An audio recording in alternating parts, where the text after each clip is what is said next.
Success secret daily current affairs కు welcome. ఈ వీడియోలో మనము 2017 జూన్ 11కు సంబంధించిన కరెంట్ అఫైర్స్ చూద్దాం. ఇందులో మొదటగా మన ఎయిర్ ఇండియాను కేంద్ర ప్రభుత్వం అమ్మకానికి పెట్టాలని ఒక నిర్ణయం తీసుకున్నట్లు కేంద్ర విమానయాన శాఖ సహాయ మంత్రి జయంత్ సిన్హా తెలిపారు. దానికి సంబంధించి చూద్దాం. అమ్మకానికి ఎయిర్ ఇండియా భారీ నష్టాల్లో నడుస్తున్న ఎయిర్ ఇండియా విమాన సర్వీసులను బదిలించుకోవాలని కేంద్ర ప్రభుత్వం నిర్ణయం తీసుకుంది. వీటిని కొనుగోలు చేసే సమర్థులను చూసి అమ్మివేయాలని నిర్ణయించినట్లు కేంద్ర విమానయాన శాఖ సహాయ మంత్రి జయంత్ సిన్హా తెలిపారు.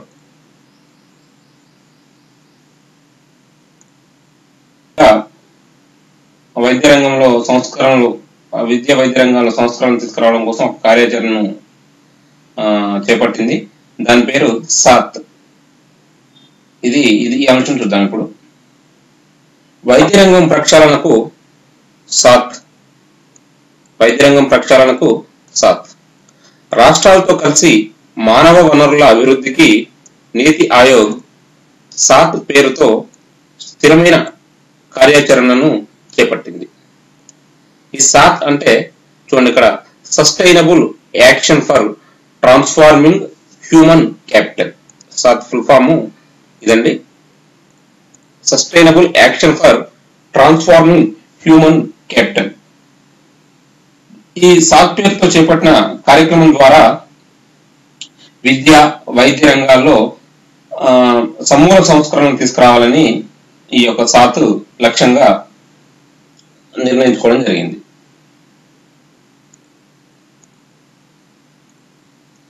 రాష్ట్రాలు కోరినట్లు అవసరమైన సాంకేతిక పరమైన మద్దతు నీతి ఆయోగ్ ఇస్తుంది సాత్ కార్యాచరణ కింద.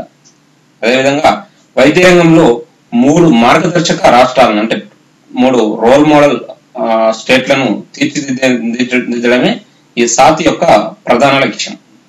ఇందుకు అవసరమైన మార్గసూచి తయారీ కోసం నీతి ఆయోగ్ ఈ 3 రాష్ట్ర ప్రభుత్వాల యంత్రాంగంతో సన్నిహితంగా కలిసి పనిచేస్తుంది.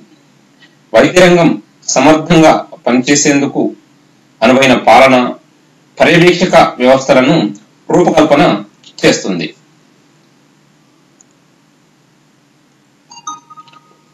ఈ సాత్ కార్యక్రమం అమలు దశ నుంచే రాష్ట్రాలకు చేయూత అందిస్తుంది. ఈ సాత్ అనే యొక్క కార్యక్రమాన్ని McKinsey and company ECE global కన్సార్టియంతో కలిసి అమలు చేస్తుంది. సాత్ ఫుల్ ఫామ్ కనుక మనం ఒకసారి చూస్తే, సాత్ sustainable action for transforming human capital. సాత్ ఫుల్ ఫామ్ అనేది. ఈ సాత్ ను నీతి ఆయోగ్ ఈ యొక్క కార్యక్రమాన్ని చేపట్టడం జరిగింది. దీని యొక్క ముఖ్య ఉద్దేశం ఏంటి అంటే విద్యా, వైద్య రంగాల్లో సమూల సంస్కరణలు తీసుకురావడమే ఈ సాత్ అనే ఒక కార్యక్రమం యొక్క ముఖ్య లక్ష్యం. నెక్స్ట్, శ్రీ రవిశంకర్ కు భారత్ గౌరవ్ పురస్కారం. శ్రీ రవిశంకర్ కు భారత్ గౌరవ్ పురస్కారం. ప్రముఖ ఆధ్యాత్మికవేత్త, ఆర్ట్ ఆఫ్ లివింగ్ వ్యవస్థాపకులు శ్రీ రవిశంకర్ ను భారత్ గౌరవ్ జీవిత సాఫల్య పురస్కారం వరించింది. రవిశంకర్ కు భారత్ గౌరవ పురస్కారం లభించింది. ఇతను ఆర్ట్ ఆఫ్ లివింగ్ వ్యవస్థాపకుడు. అయితే దేనికి అందించారు ఏంటి అనేది మనం ఇప్పుడు మళ్ళీ చూద్దాం. ఈ అవార్డును దేనికి అందించారని కనుక మనం చూస్తే, భారతీయ విలువలను ప్రపంచవ్యాప్తంగా యువతరంలో వ్యాపింపజేసి వ్యసనాలను దూరం చేయటం, తద్వారా హింసను తగ్గించడంలో చేసిన విశేషమైన కృషిని గుర్తిస్తూ న్యూయార్క్ లోని ఐక్యరాజ్య సమితి వేదికగా జరిగిన కార్యక్రమంలో శ్రీ రవిశంకర్ కు ఈ యొక్క భారత్ గౌరవ పురస్కారాన్ని అందజేయడం జరిగింది. రవిశంకర్ కంటే ముందు ఈ పురస్కారాన్ని అందుకున్న ప్రముఖుల్లో ఇందిరా నూయి, ఉన్నారు. ఈమె తెలుసుకండి పెప్సీ కంపెనీ సిఇఓ. తర్వాత ప్రముఖ నటుడు మనోజ్ కుమార్ ఉన్నారు. పండిట్ శ్రీ శ్రీ రవిశంకర్ కంటే ముందు ఈ యొక్క భారత్ గౌరవ పురస్కారాన్ని ఇందిరా నూరి మరియు మనోజ్ కుమార్ అందుకున్నారు.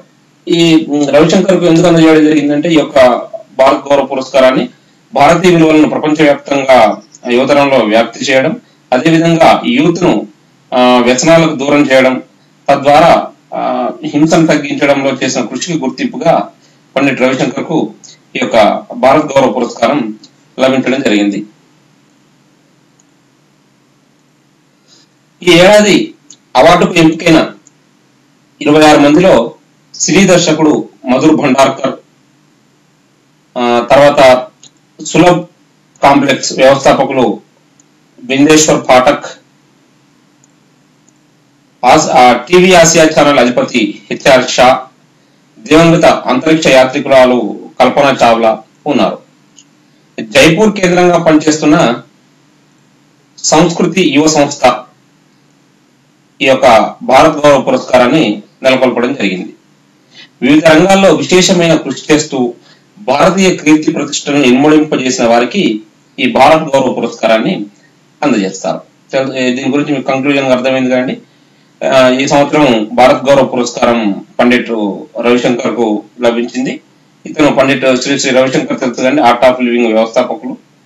అదేవిధంగా ఈ రవిశంకర్ తో పాటు మరొక 26 మందికి కూడా ఈ యొక్క భారత్ గౌరవ పురస్కారం లభించింది. ఇందులో సులభ్ కాంప్లెక్స్ వ్యవస్థాపకుడు బిందేశ్వర్ పాఠక్, తర్వాత Asia TV channel head HR Shah, తర్వాత దివంగత అంతరిక్ష యాత్రికులు గారు మన కల్పన చావ్లా గారు కూడా ఉన్నారు. ఈ యొక్క అవార్డుని ఎవరు నెలకొల్పారంటే సంస్కృతి యువ సంస్థ అనే ఒక సంస్థ ఈ భారత్ గౌరవ పురస్కారాన్ని ఏర్పాటు చేసి భారతీయ కీర్తి ప్రతిష్టలను ప్రపంచవ్యాప్తంగా ఇమ్మడింపజేస్తున్న వారికి అందజేస్తుంది. ఈ సంస్కృతి యువ సంస్థ అనేది దీని యొక్క ఏ కేంద్రంగా పనిచేస్తుంది అంటే జైపూర్ కేంద్రంగా పనిచేస్తుంది.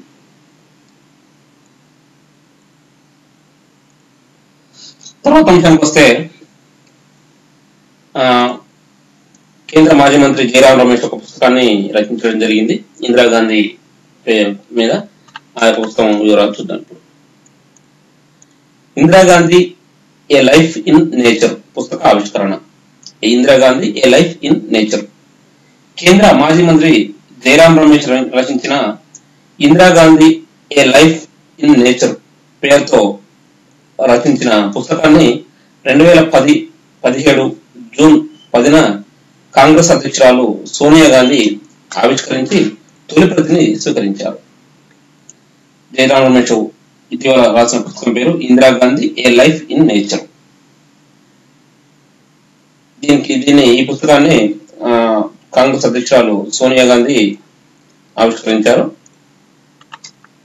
ఈ సందర్భంగా ప్రముఖ పర్వతారోహకుడు కెప్టెన్ మన్మోహన్ సింగ్ కోహ్లీ మాట్లాడుతూ ఇందిరా తనను పర్వత పుత్రికగా పిలవాల్సిందిగా కోరేవారని గుర్తు చేస్తున్నారు. ఇందిరాగాంధీ తనను పర్వత పుత్రిక అని పిలవాలని కోరేదని కెప్టెన్ మన్మోహన్ సింగ్ కోహ్లీ గుర్తు చేసుకున్నారు.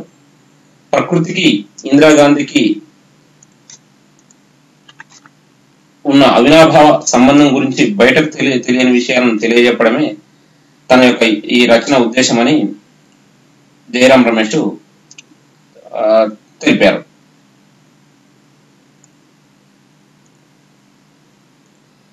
తర్వాత అంశానికి వస్తే కిస్ సంస్థలో అభివృద్ధి అధికారిగా హిజ్రా. కిస్ సంస్థలో అభివృద్ధి అధికారిగా హిజ్రా. కిస్ అంటే దీని ఫుల్ ఫామ్ చూడండి, Kalinga institute of social science. Kalinga institute of social science దీన్ని షార్ట్ కట్ గా కిస్ అంటారు. ఇది ఒడిశా రాజధాని భువనేశ్వర్ లో ఉంది. ఈ కిస్ సంస్థలో అభివృద్ధి అధికారిగా ఒక హిజ్రా నియమితురాలైంది. ఆమె పేరు సాధన. హిజ్రా పేరు సాధన. అయితే ఒక ప్రైవేట్ సంస్థలో అభివృద్ధి అధికారిగా హిజ్రాను నియమించడం దేశంలో ఇదే ప్రథమం. అంటే ఒక ప్రైవేట్ సంస్థలో ఒక హిజ్రాను అభివృద్ధి అధికారిగా నియమించడం అనేది, ఒక ట్రాన్స్జెండర్ ను నియమించడం ఇదే ప్రథమం. ఇది ఎక్కడ జరిగింది అంటే Kalinga institute of social sciences. ఇది ఎక్కడ ఉందంటే ఒడిశా రాజధాని భువనేశ్వర్ లో ఉంది. ఆ హిజ్రా పేరు ఏంటి అంటే సాధన. ఇక్కడ మనం ఇంకొక విషయం గమనించుకోవాల్సింది అంటే ఇటీవల మనకు తెలుసు కానీ ఒక పోలీస్ మొట్టమొదటి ఇండియాలో మొట్టమొదటి పోలీస్ ఎవరు అనేది ఈ మధ్యకాలంలో చాలా పోటీ పరీక్షలు కూడా వచ్చింది. దానికి మనకు తెలుసు కానీ ఆన్సరు ప్రీతికా యాచిని. ఈమె తమిళనాడుకు చెందిన ఈ యొక్క ప్రీతికా యాచిని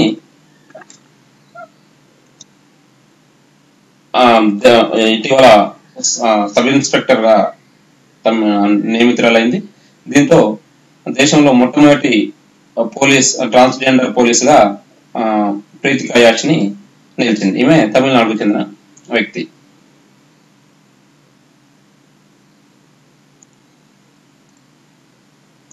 తర్వాత అంశానికి వస్తే Telangana assembly speaker Sirikonda Madhusudhanachari 2017 June 10న ఒక పుస్తకాన్ని ఆవిష్కరించారు. దీనికి సంబంధించిన సమాచారం చూద్దాం. తెలంగాణ ఆర్థిక దృక్కోణం పుస్తక ఆవిష్కరణ. తెలంగాణ ఆర్థిక దృక్కోణం పుస్తక ఆవిష్కరణ. కాకతీయ విశ్వవిద్యాలయం విద్యార్థులు రూపొందించిన తెలంగాణ ఆర్థిక దృక్కోణం పుస్తకాన్ని స్పీకర్ మధుసూదనాచారి సిరికొండ మధుసూదనాచారి 2017 జూన్ 10న ఆవిష్కరించారు. చూడండి, ఇక్కడ కాకతీయ యూనివర్సిటీ విద్యార్థులు ఒక పుస్తకాన్ని రూపొందించారు. దాని పేరు తెలంగాణ ఆర్థిక దృక్కోణం. దీన్ని స్పీకర్ మధుసూదనాచారి 2017 జూన్ 10న ఆవిష్కరించారు.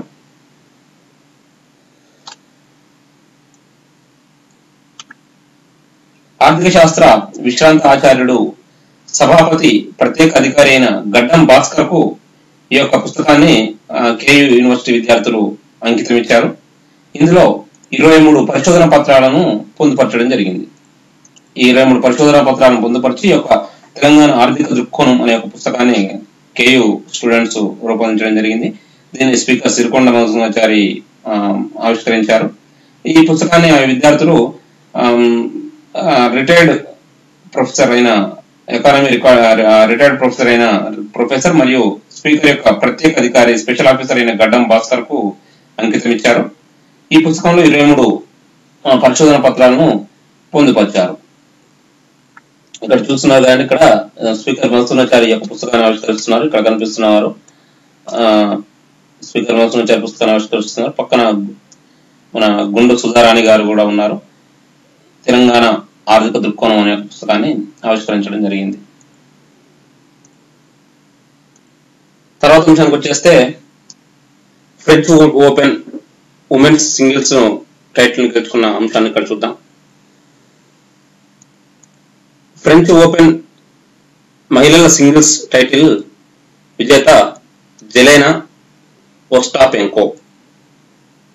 ఫ్రెంచ్ ఓపెన్ మహిళల సింగిల్స్ విజేత జెలెనా ఓస్టాపెంకో. ఫ్రెంచ్ ఓపెన్ మహిళల సింగిల్స్ టైటిల్ ను జెలెనా ఓస్టాపెంకో కైవసం చేసుకుంది. ఈమె జెలెనా ఓస్టాపెంకో ఈమె లాత్వియా అనే దేశానికి చెందినవారు. ఈ ఓస్టాపెంకో సిమోనా హలెప్ రొమేనియాకు చెందిన సిమోనా హలెప్ పై విజయం సాధించింది. దీంతో తన కెరీర్ లో తొలి గ్రాండ్ స్లామ్ ను దక్కించుకుంది. ఈ జెలెనా ఓస్టాపెంకోకు ఇదే మొట్టమొదటి గ్రాండ్ స్లామ్. తొలిసారి వైల్డ్ కార్డ్ క్రీడాకారిణిగా గుర్తింపు పొందడమే కాకుండా గ్రాండ్ స్లామ్ లాత్వియా తరపున గ్రాండ్ స్లామ్ దక్కించుకున్న తొలి క్రీడాకారిణిగా ఓస్టాపెంకో రికార్డు సృష్టించింది. చూసారు, ఈ లాత్వియా తరపున మొట్టమొదటి గ్రాండ్ స్లామ్ దక్కించుకున్న వ్యక్తిగా జెలెనా ఓస్టాపెంకో నిలిచిండ్రు. ఈమె ఫ్రెంచ్ ఓపెన్ మహిళల సింగిల్స్ టైటిల్ చేజిక్కించుకుంది. ఇది ఈమెకు మొట్టమొదటి గ్రాండ్ స్లామ్. ఫ్రెండ్స్, ఇది 2017 జూన్ 11కు సంబంధించిన కరెంట్ అఫైర్స్. ఇదే విధంగా ప్రతిరోజు నేను అందిస్తున్న current affairs, daily current affairs ను ఫాలో కండి. అన్ని పోటీ పరీక్షలకు ఎంతో ఉపయోగపడతాయి. మరియు మిగతా అన్ని సబ్జెక్టుల సమాచారం కూడా మీకు సక్సెస్ సీక్రెట్ ద్వారా వీడియో క్లాసులు అందించబడుతున్నాయి. మీ ఫ్రెండ్స్ అందరూ కూడా షేర్ చేయండి. మీ విలువైన సలహాలు సూచనలు కామెంట్ల రూపంలో తెలియజేయండి. మరింత సమాచారం మీకు లభించడం కొరకు మార్కెట్లో లభించిన పుస్తకాలను కూడా పరిశీలించగలరు. Thank you.